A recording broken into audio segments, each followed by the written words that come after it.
டிவிகேவிற்கு ஆதரவு கொடுத்த தாய். அவர் ஆக்டரா பார்த்தோம். ஆக்சுவலா சின்ன வயசுல இருந்து அவர் ஒரு படம் கம்ப்ளீட் பண்ணும்போதும் அவர் மக்களுக்கு நிறைய பண்ணிருக்காரு. இப்பதான் வந்தாங்க கிடையாது. அவர் ஒரு மக்களுக்கு நிறைய பண்ணிருக்காரு. எஸ், எக்ஸாக்ட்லி அவர் பண்ணிருக்காரு. அதெல்லாம் தெரியல அப்படின்றாங்க. ஒரு படத்துக்கும் அவர் வெற்றிக்கும் அவர் எல்லா மக்களுக்கும் பண்ணிருக்காரு. இப்ப இந்த இடத்துல உட்காந்துட்டு கண்டிப்பா இன்னும் அதிகமா பண்ணுவாருன்ற நம்பிக்கையோட இருக்கோம் நாங்க.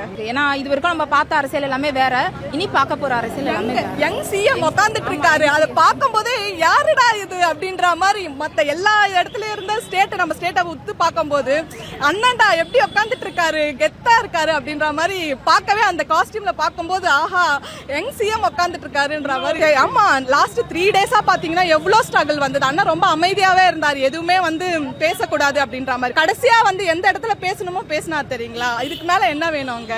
எதுவுமே வேணாம். இதைதான் நாங்க எல்லாருமே பார்த்துட்டு இருந்தோம். அதே மாதிரி எந்த ஒரு பிரச்சனையும் இல்லாம அவர் தொண்டர்களும் அமைதியாவே இருந்தாங்க. இதுவே வேற எதனா கட்சியா இருந்ததுன்னா எப்படி ஆயிருக்கும்னு உங்களுக்கே தெரியும்.